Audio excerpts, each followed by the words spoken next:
Hidayat, subscribe our channel.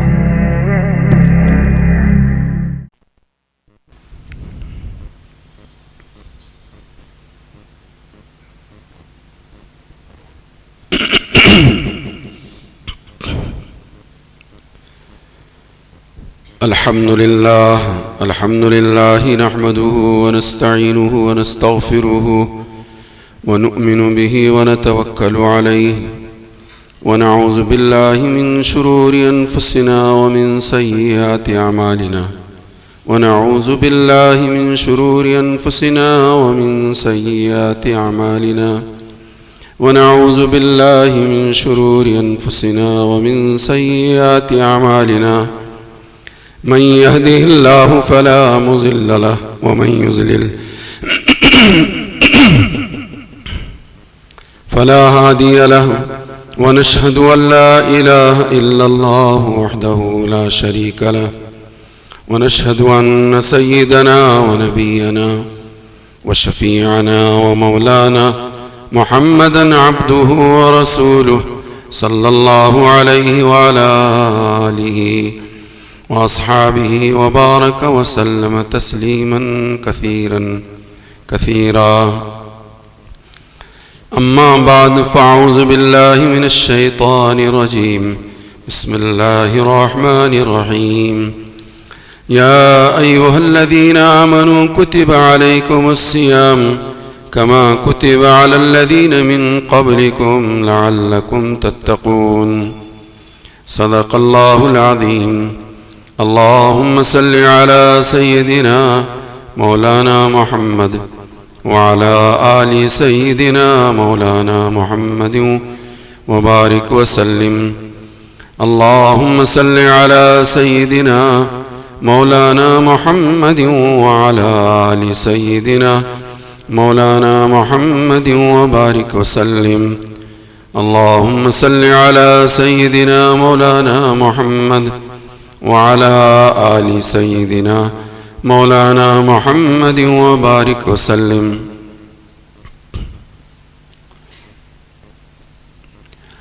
شیر خدا علی المرتضی رضی اللہ تعالیٰ عنہ کا مقولہ مشہور ہے. آپ لوگوں کی علم میں ہے نہیں، معلوم نہیں.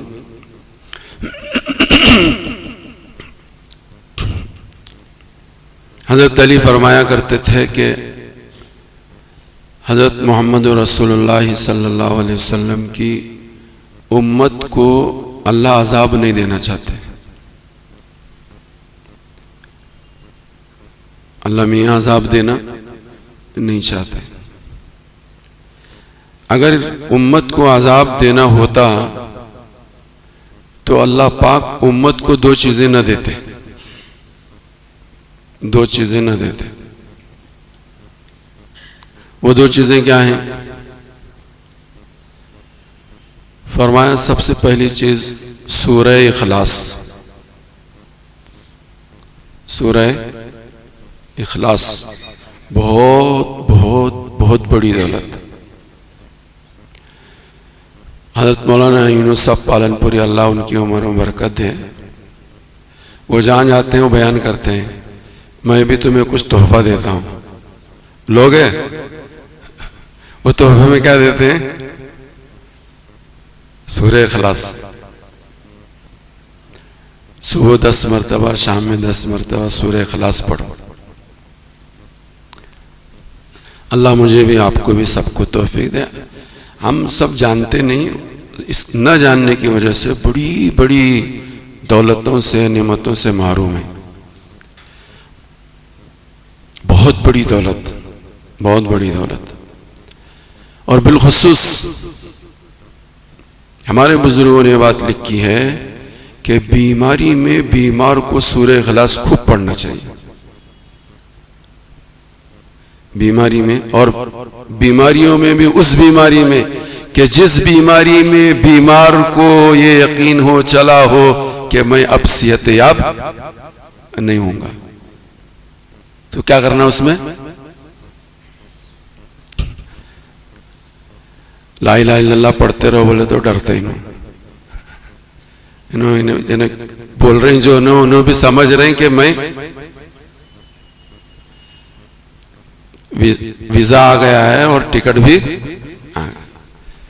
تو اخلاص پڑھنے کا لوگ کہو سورہ اخلاص پڑھنے بہت بڑی دولت، بہت بڑی دولت. اللہ مجھے بھی اور آپ کو بھی سورہ اخلاص کی قدردانی کی توفیق عطا فرمائے. تو کیا کہہ رہا تھا میں؟ اللہ پاک حضرت محمد رسول اللہ صلی اللہ علیہ وسلم کی امت کو عذاب نہیں دینا چاہتے، اور عذاب دینا ہوتا تو دو چیزیں نہ دیتے. دو چیزیں دے دی ہیں. کیا مطلب؟ اللہ یہ چاہتے ہیں کہ میرا بندہ کسی طرح سے میری مرضی کی جگہ چلا جائے،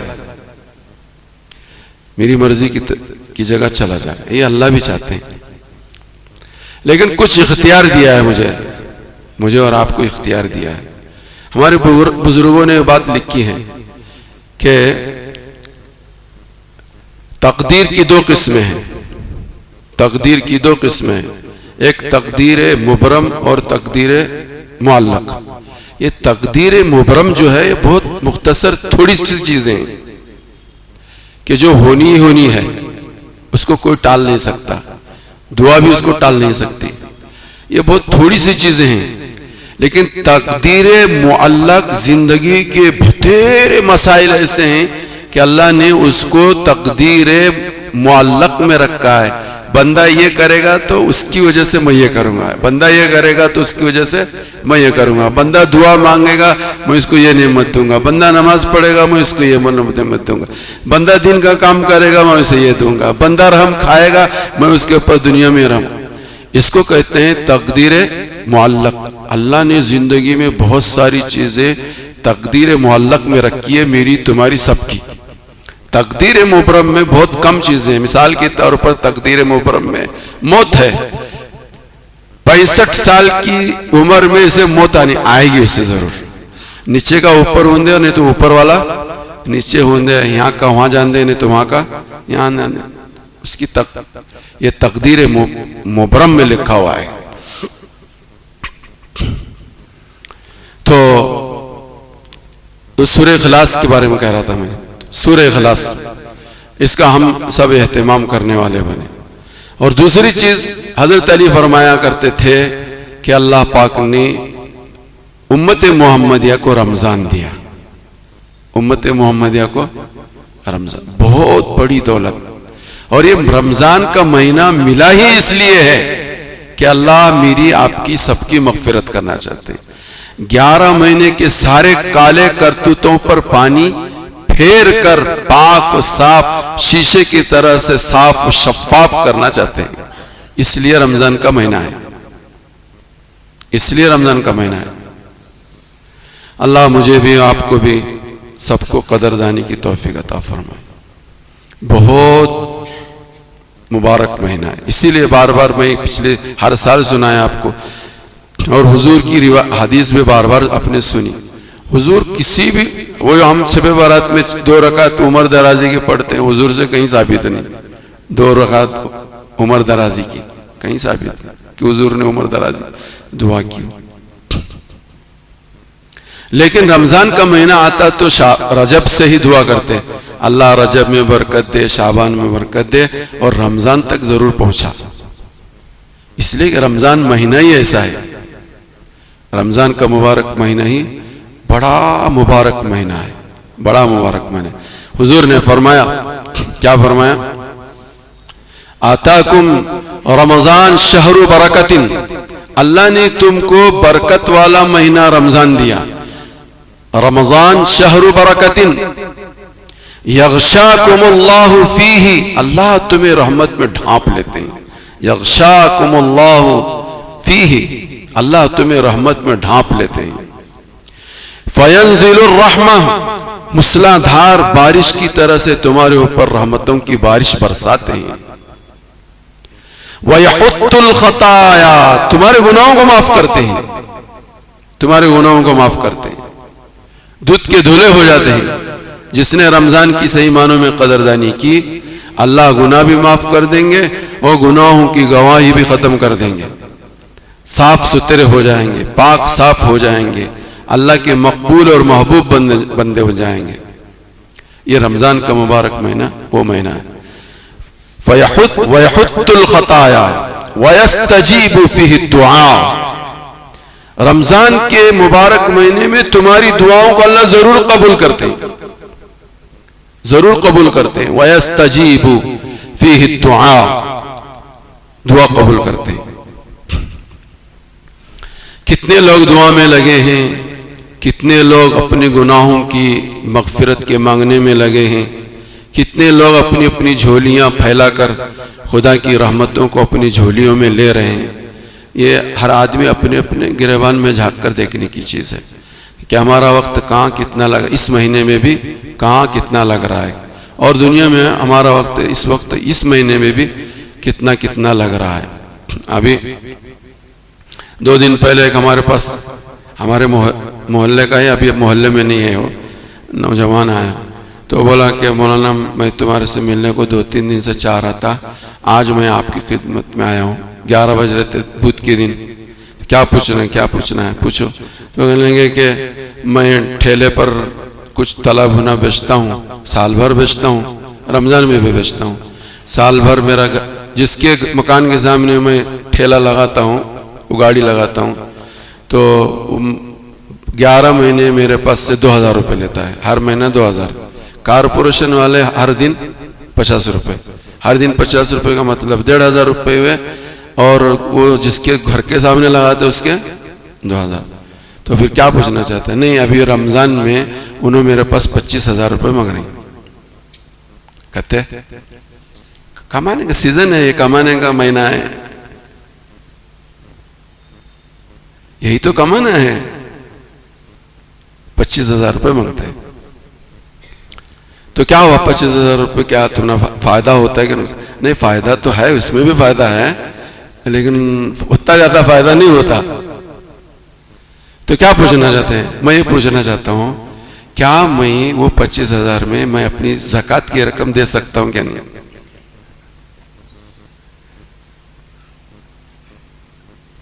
یہ ہے رمضان کا مہینہ،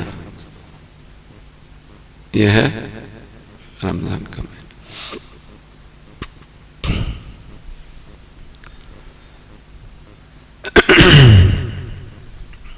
اللہ مجھے بھی، آپ کو بھی، سب کو توفیق عطا فرمائے۔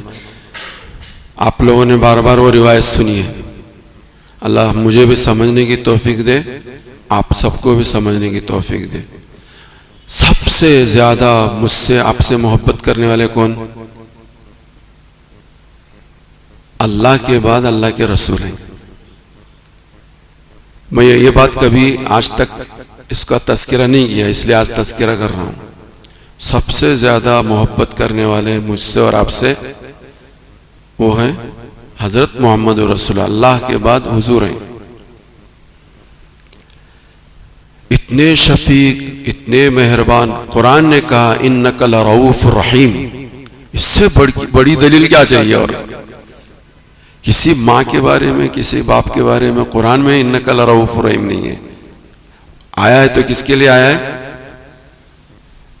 حضرت محمد رسول اللہ کے۔ لقد جاءکم رسول من انفسکم عزیز علیہ ما عنتم حریص علیکم بالمؤمنین رؤوف الرحیم، رؤوف الرحیم، بڑے رؤوف، بڑے رحیم۔ کوئی ماں اپنے بچے کو بد دعا دیتی ہے؟ کوئی بد دعا دے تو؟ کوئی ماں اپنے بیٹے کو، کوئی بیٹے کو اس کے بد دعا دے رہا ہو، چپ بیٹھے گی ماں؟ نہیں بیٹھ سکتی کہ میرے بیٹے کو کوئی دوسرا بد دعا دے، میرے بیٹے کو کوئی دوسرا بد دعا دے، ایسا ہو نہیں سکتا۔ ماں کی ممتا اس کو کبھی برداشت نہیں کر سکتی۔ اگر کسی نے ماں کے سامنے اس کے بیٹے کو بد دعا دی تو اتنا کوسے گی اس کو، بد دعا دینے والے کو، کہ علامہ حافظ اس نے تو ایک بد دعا دیا تھا، لیکن یہ ہزاروں مرتبہ تسبیح پڑھے گی اس کی۔ کیا ہم نے کبھی سوچا کہ حضرت محمد رسول اللہ صلی اللہ علیہ وآلہ وسلم کہ جس کے بارے میں کے بارے میں لرؤوف الرحیم کہا ہے، حضرت جبرائیل بد دعا دے رہے ہیں، حضور آمین کہہ رہے ہیں. کبھی سوچے ہم ایسا کیوں؟ ایک ماں کی ممتا اس کو برداشت نہیں کر سکتی. وہ ہزاروں گنا زیادہ محبت رکھنے والے رحیم اور کریم حضرت محمد رسول اللہ، ان کے سامنے منبر پر کھڑے ہو کر جبرائیل بد دعا دے رہے ہیں، اور حضور حضرت جبرائیل کو یہ نہیں کہا میرے امتی کو بد دعا دیتے ہو آپ، جیسے ماں کہتی ہے. نہیں کہا، آمین کہا. آخر ایسا کیوں؟ آخر ایسا کیوں؟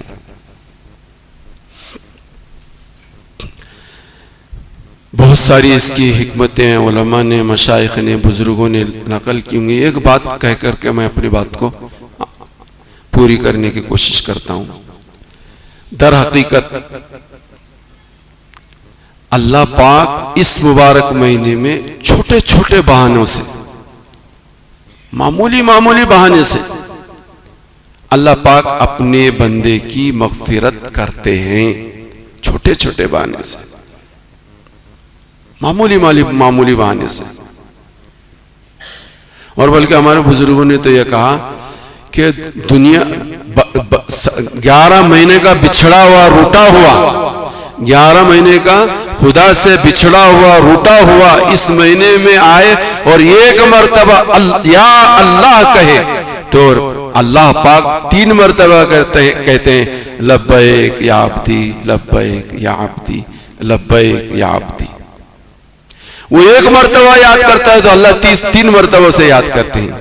جو بچھڑے ہوئے لوگ اللہ سے بچھڑے تھے، اللہ کو انہوں نے احکام کو فراموش کیا تھا، نظر انداز کیا تھا، دنیا کے رنگ رنگیلیوں میں اپنا وقت انہوں نے ضائع کیا تھا، لیکن کسی موقع پر وہ ان مبارک گھڑیوں میں خدا کے حضور حاضر ہو کر ایک مرتبہ یا اللہ کہتے تو اللہ 3 مرتبہ کہتے اور مغفرت کے بہانے تلاش کرتے ہیں. مغفرت، اس کی مغفرت، اس کی مغفرت، اس کی مغفرت.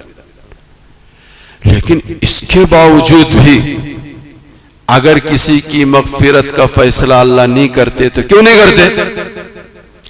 ایسا انمول مہینہ دیا، بیش بہا قیمت کا زمانہ اسے ملا، اور پھر بھی اس نے ذری برابر بھی توجہ نہیں دی، ذری برابر بھی توجہ نہیں دی. تو ایسے کے لیے تو بد دعا ہونی چاہیے. ایسے کے لیے تو بد دعا. خدا کی رحمتیں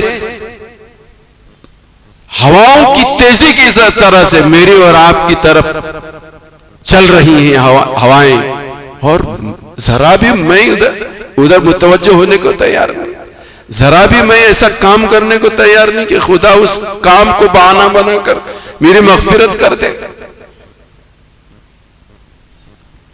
تو ایسے کے لیے تو بد دعا ہونی چاہیے. یہ ہے راز. اور بھی بزرگوں نے بڑے حکمتیں اور بڑی راز کی باتیں اس میں لکھی ہیں، لیکن ایک بات میں آپ حضرت کی خدمت میں رکھتا ہوں.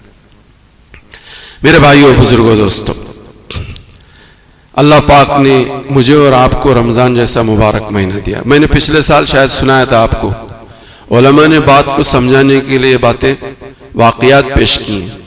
حضرت یوسف علیہ السلام کے اوپر اتنا ظلم کیا، اتنا ظلم کیا، اتنا ظلم کیا، شاید ہم میں سے کوئی اتنا ظلم اپنے کسی قریبی پر، اپنے پڑوسی پر، اپنے بستی کے لوگوں پر، ہم میں سے اتنا ظلم کسی نے نہیں کیا ہوگا جتنا ظلم کس نے کیا؟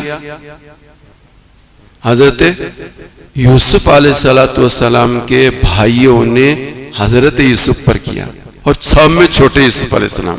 بقیہ جتنے 10 بیٹے تھے حضرت یعقوب علیہ السلام، وہ بڑے تھے. ان کی ماں پہلی تھی، ان 10 بیٹوں کی ماں پہلی. ان 10 بیٹوں کی ماں کے مرنے کے بعد حضرت یعقوب علیہ السلام نے حضرت یوسف علیہ السلام کی ماں سے نکاح کیا. تو حضرت یوسف علیہ السلام کے پیدا ہونے سے پہلے بنیامین پیدا ہوئے اور بعد میں حضرت یوسف علیہ السلام پیدا ہوئے. تو سب میں چھوٹے تھے. یہ 12 نمبر کے بیٹے سب میں چھوٹے. بقیہ جو 11 تھے ان میں بنیامین بھی تھے جو ان کے سگے بھائی تھے. بقیہ جو ہے دوسری ماں سے تھے, ماں شریک بھائی تھے. لیکن انہوں نے اتنا ظلم کیا, اتنا کاندھے پر اٹھا کر لے کر گئے جنگل کی طرف سیر و تفریح کے بہانے, دے پٹک کر حضرت یوسف علیہ السلام کو پٹکا پٹکی شروع کر دی. حضرت یوسف کبھی وہ بھائی پاس 10 نمبر کے بھائی پاس, کبھی 9 نمبر کے بھائی پاس, کبھی 8 نمبر 7 نمبر کے بھائی, میرے ساتھ میرے اوپر رحم کھاؤ, میرے اوپر رحم کھاؤ, میرے اوپر رحم کھاؤ. بھائیوں سے مانگ رہے تھے کہ رحم کی بھیک مانگ رہے تھے.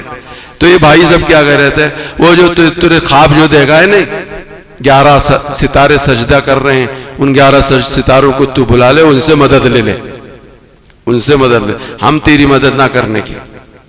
یہ بھائیوں نے جواب دیا, یہ بھائیوں نے جواب دیا. آخر میں سب سے بڑا بھائی جو تھا یہودا, اس کے پاس حضرت یوسف علیہ السلام پہنچ کر اس سے فریاد کی کہ بھائی جان, آپ نے میرے ابا سے جو عہد کیا ہے اس کا تو کم سے کم پاسو لحاظ رکھ کر میرے اوپر رحم کھاؤ. یہ سب کے سب میرے اوپر ظلم و ستم کے پہاڑ توڑ رہے ہیں. کوئی ادھر سے مکہ مار رہا ہے, کوئی ادھر سے مکہ مار رہا ہے, کوئی کاندھے پر اٹھا کر مجھے زمین پٹک رہا ہے, اور طرح طرح کے منصوبے اور پلان اور پروگرام یہ بنا رہے ہیں. بھائی یہودا, بھائی جان, آپ تو کم سے کم جو عہد و پیمان میرے ابا کے سامنے آپ کر کے ہیں اس کا تو پاس و لحاظ رکھ کر میرے اوپر رحم کرو. تو ذرا رحم آیا یہودا کو. تو انہوں نے کہا, یہودا نے کہا کہ دیکھو بھائی, مقصود تمہیں ان کو مارنا ہی ہے, تو دیکھو میں ایک رائے دیتا ہوں, ان کو قتل مت کرو, حضرت یوسف کو ذبح مت کرو, ان کو دفن مت کرو زمین میں, ان کو کہیں ایسی جگہ چھوڑ دو کہ تم سے دور ہو جائے, کوئی آنے والا مسافر آئے اور ان کو لے کر جائے اور ان کو غلام بنا کر کہیں فروخت کر دے, وہ دن بدن تم سے دور ہوتے چلے جائیں گے, تمہارا مقصد پورا ہو جائے گا. تو یہودا کی اس بات کو مان کر ان سارے 10 کے 10 بھائیوں نے ایک ایسے کنویں کا انتخاب کیا کہ جس کے اندر جھاڑی جھاڑی تھی, سانپ اور بچھو ہی بچھو تھے, یہ سمجھ کر کہ کوئی ایک سانپ ڈس لے گا یوسف ختم ہو جائے گا, اگر کوئی سانپ ڈسا نہیں تو کوئی قافلہ آئے گا اور ان کو اٹھا کر لے کر جائے گا اور مصر کے بازار میں فروخت کرے گا. یہ سوچ کر کنویں میں پھینک دیا. ایسا ظلم کیا تھا, اتنا بڑا ظلم. اور یہ آپ لوگ بار بار سنتے ہیں, ظلم کو معاف نہیں کرتے اللہ ظلم کو معاف نہیں کرتے. جو جس ظالم نے ظلم کیا اللہ اس کو معاف نہیں کرتے, دنیا میں بھی اس کی سزا دیتے ہیں اور مرنے کے بعد بھی سزا دیتے ہیں. لیکن قربان جائیں, ایک واقعہ ایسا پیش کیا ہے قرآن و حدیث کے اندر کہ اللہ پاک نے حضرت یوسف علیہ السلام کی برکت سے ان ظالم 10 بھائیوں کو اللہ نے معاف کر دیا. کس کی برکت؟ حضرت یوسف علیہ السلام کی برکت سے ان 10 کے 10 بھائیوں کو سب کو معاف کر دیا. ہمارے بزرگ, ہمارے اسلاف کتابوں میں لکھتے ہیں کہ بھائیوں بالکل بیائی یوسف کی اور ان کے بھائیوں کی میں درمیان جو نسبت ہے, جو واقعہ ہوا ہے, بالکل بیائی وہی حال ان 11 مہینوں کا اور اس 12ویں مہینے رمضان کا ہے. اس ایک مبارک رمضان کے اس ایک مبارک مہینے کی برکت سے تمہارے 11 مہینے کے سارے کرتوتوں پر اللہ پانی پھیر دیتے, سب معاف کر دیتے. لیکن کس کے؟ وہ بھی کچھ چاہ رہا ہو, وہ بھی اپنا کچھ قدم آگے بڑھا رہا ہو, وہ بھی اللہ سے معافی مانگ رہا ہو. وَيَحُطُّ الْخَطَايَا وَيَسْتَجِيبُ فِيهِ دُعَا. اللہ پاک تو گناہوں کو معاف کرنا چاہتے ہیں اور تمہاری ہماری دعاؤں کو قبول کرنا چاہتے ہیں. اس کے لیے بہترین مبارک مہینہ جو ہے وہ رمضان کا مبارک مہینہ ہے.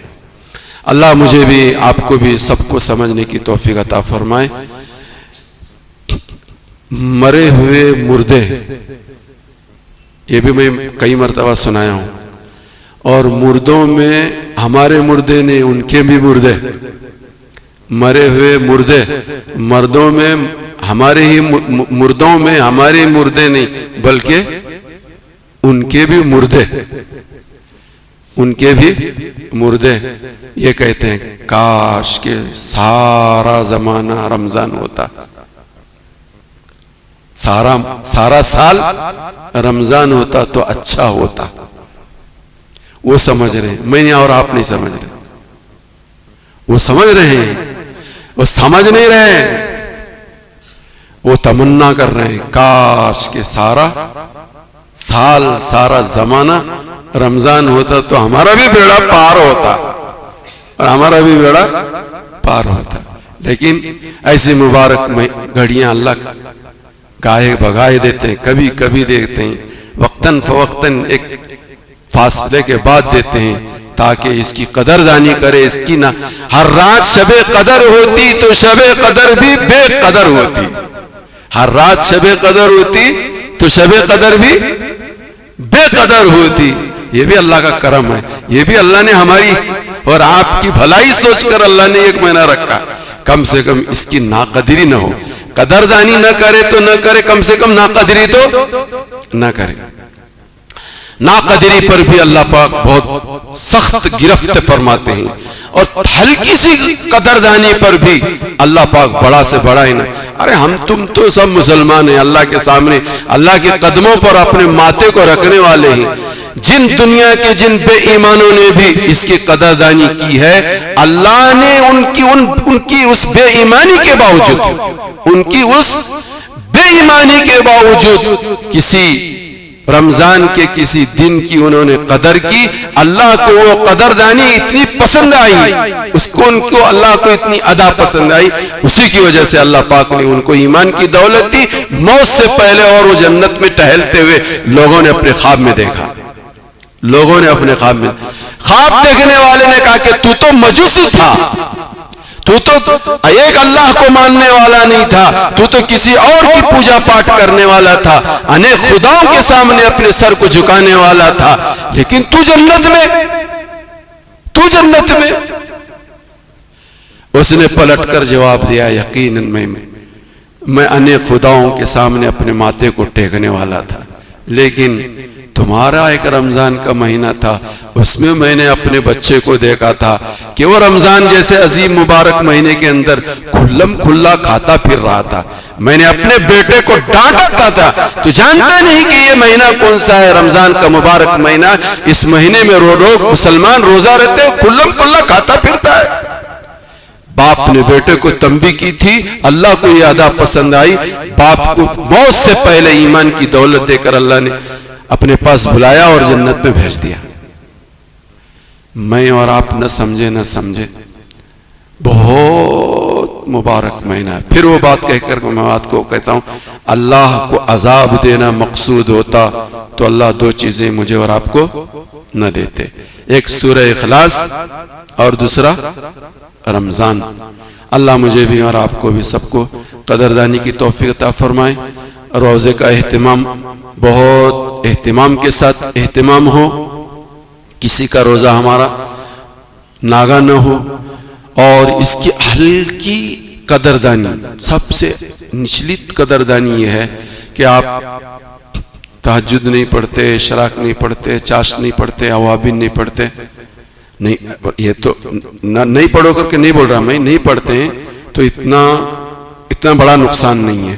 لیکن اگر ہماری اور آپ کی رمضان کے مبارک مہینے میں جماعت کی نماز چھوٹتی ہے تو یہ بہت خطرناک بات ہے. رمضان جیسے مہینے میں بھی ہماری نماز کا آتا پتہ نہیں ہے، یہ بہت بری بات ہے، بہت بری بات ہے. یہ رمضان کی ناقدری ہے، یہ رمضان کی ناقدری ہے. صرف روزہ رکھ لینا اور صرف تراویح پڑھ لینا اور صرف جمعہ کی نماز پڑھ لینا، یہ رمضان کی ناقدری ہے. اللہ مجھے بھی اور آپ کو بھی سب کو سمجھنے کی توفیق دے. جتنا ہو سکے زیادہ سے زیادہ اپنا وقت مسجد کی چار دیواری میں گزارنے کی کوشش کریں. کم سے کم تراویح کے بعد تھوڑی دیر مسجد میں بیٹھیں، قرآن کریم پڑھیں، سیکھنا سکھانا کریں. بہت سارے ہمارے ساتھی سکھانے کے قابل ہیں، یاد کروانے کے قابل ہیں. بہت سارے وہ ساتھی ہیں جن کو آج تک دعائے قنوت یاد نہیں ہے. اچھوں کو ہم نے دیکھا، نوجوانوں کو اعتکاف میں بھی دیکھا، جماعتوں میں بھی دیکھا، دعائے قنوت یاد نہیں، کلمہ یاد نہیں، ایمانی کلمات جو بول ہیں ایمان مجمل ایمان مفصل یاد نہیں، نماز ہماری درست نہیں. کم سے کم آدھا گھنٹہ 15 منٹ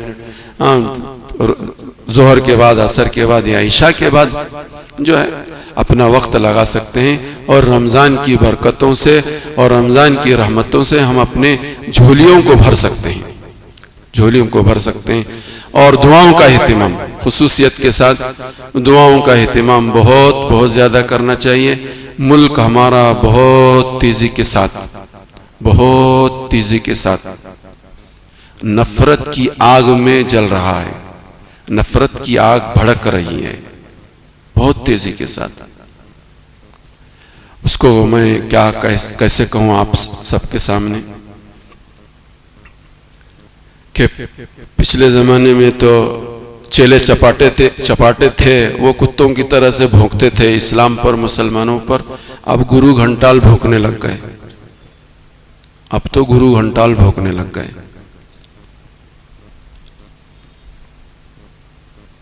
ہم بے سہارا ہیں، بے آسرا ہیں، بے یار و مددگار ہیں. ہمارا سہارا صرف اور صرف ایک اللہ ہے. کم سے کم ملک کے ان بدلتے ہوئے حالات کو سامنے رکھ کر اور دشمن طاقتوں کے منصوبوں اور پلان کو بھانپ کر، اپنے آپ پر ترس کھا کر میں یہ کہہ رہا ہوں، اپنے آپ پر ترس کھا کر کم سے کم اس مہینے میں تو اللہ کے سامنے مجھے آپ کو، مردوں کو، عورتوں کو، بچوں کو، چھوٹوں کو، پڑھے لکھوں کو، ان پڑھوں کو ایک دعا ضرور خوب مانگنی چاہیے. اللہ ہمارے اس ملک کی حفاظت کر. ملک تباہی کے دہانے پر پہنچنے والا ہے، نہیں پہنچ چکا ہے. ملک تباہی کے دروازے پر پہنچنے والا ہے نہیں بلکہ پہنچ چکا ہے. کب کیا ہوگا نہیں کہہ سکتے. صرف اور صرف اس وقت اس ملک کو بچا سکتے ہیں تو مسلمان دعا کے ذریعے سے، اور دوسری کوئی چیز نہیں ہمارے پاس، دوسری کوئی ہے ہی نہیں. صرف اور صرف اس ملک کو امن کا گہوارہ بنا سکتے ہیں، نفرت کی آگ کو بجھا سکتے ہیں، شانتی لا سکتے ہیں تو مسلمان. اور مسلمان کس کے ذریعے؟ ہاں جی، دو چار ہی بول رہے ہیں. ہم نہ کہاں مانگنا ہے، دوسری کوئی چیز نہیں. دعا کے ذریعے اتنا روئیں، اتنا گڑ گڑائیں، اتنا اللہ کو منوائیں، اللہ کو بھی ترس آ جائے. میری آپ کی زندگی پوری ہو گئی، میری اور آپ کی زندگی پوری ہو گئی. ہماری آنے والی نسل کا، ان کے ایمان کا کیا ہوگا اور ان کے مرنے کے بعد ان کی آخرت کا کیا ہوگا، اس کا کسی کو بھی تصور نہیں. میری آپ کی زندگی ہو گئی، تو ہماری تو آج کل کی بات ہے، لیکن ہماری جو نئی نسل آ رہی ہے وہ ایمان پر باقی رہیں گے کیا نہیں رہیں گے؟ اعلان ہو چکا، اعلان انہوں نے کر دیا ہے کہ کوئی یہاں عرب سے آیا ہوا کوئی نہیں ہے. ہمارے اس ملک میں عرب سے آیا ہوا کوئی نہیں ہے، سب ہندوستانی ہے، اور ہندوستانیوں کا دھرم ہندو تھا. یہ ان کے آبا و اجداد مسلمان ہوئے ہیں. ان کو پھر گھر واپسی ان کی کرو. وہ کوششیں کر رہے ہیں، محنتیں کر رہے ہیں، پروگرام بنانے، پلان بنا رہے ہیں، وہ سب کچھ کر رہے ہیں. اور میں اور آپ سب کباب اور شباب اور برتھ ڈے اور ٹوڈے کیا کون سے ڈے ہیں، مجھے پورے ڈے بھی نہیں معلوم، لیکن ماشاءاللہ سب اس میں لگے ہوئے ہیں. تو میرے بھائیو، بزرگوں، دوستو، اللہ ہم سب کو ہنستا کھلتا پھلتا پھولتا رکھے، کاروبار میں اور ہر چیز میں ترقی اور برکتیں سے مالا مال کرے. لیکن مستقبل کے حالات کو بھانپ کر میری اور آپ کی ذمہ داری کو سمجھ کر ہم اپنی اس ذمہ داری کو حسن خوبی کے ساتھ کیسے پورا کر سکتے ہیں، ملک کے اندر امن شانتی اور ہم اپنی زندگی کو خوشحال کیسے بنا سکتے ہیں۔ خوشحالی رہے گی، امن رہے گا، چین رہے گا، سکون رہے گا، حالات معمول کے مطابق رہیں گے تو مسجد میں آئیں گے۔ حالات 19-20 ہو گئے لاک ڈاؤن میں، چاروں گیٹ ادھر ادھر کے سارے گیٹ 3-4 لوگ رہتے تھے، اس میں بھی پولیس کھٹ کھٹ کھٹ کھٹ کرتا ہے، کون کون ہے؟ ارے 4 کی تو پرمیشن ملے، 4 ہے اور اس پر بھی تو پوچھ رہا ہے کون ہے کیا ہے؟ حالات اچھے رہیں گے تو ہم اپنے شریعت پر، دین پر آسانی کے ساتھ چلتے رہیں گے۔ حالات 19-20 ہو گئے تو چاہتے ہوئے بھی کچھ نہیں کر سکیں گے۔ مسجد میں ہمارے چچا کا انتقال ہو گیا، اللہ ان کی مغفرت فرمائے، جو آجرے کرچاڑ میں رہتے تھے۔ وہ میرے بار بار بولتے تھے مولانا نماز پڑھے جیسا لگ رہا نہیں، گھر میں پڑھ رہی مگر پڑھے جیسا، کم مسجد کھلتی ہے۔ وہ بار بار مجھے بولتے ہیں اللہ کو پیارے ہو گئے، غریق رحمت کرے، تو ان کا دل چاہتا تھا کہ مسجد میں، لیکن حالات۔ تو میرے بھائیوں بزرگوں دوستوں، اس وقت جو ہے اس رمضان کے مبارک مہینے میں دعائیں قبول ہوتی ہیں، خوب دعاؤں کا اہتمام کریں، جہاں اور اپنی ضرورتوں کے لیے دعا کا اہتمام کریں، وہیں خصوصیت کے ساتھ ملک کے اندر امن شانتی ہو، حالات بہتر ہوں، اچھے ہوں، مسلمانوں کو کسی قسم کی پریشانی نہ ہو، اس کے لیے ہم سب بھی دعاؤں کا اہتمام کریں۔ اللہ مجھے اور آپ کو سب کو عمل کی توفیق عطا فرمائے۔ وآخر دعوانا الحمدللہ رب العالمین۔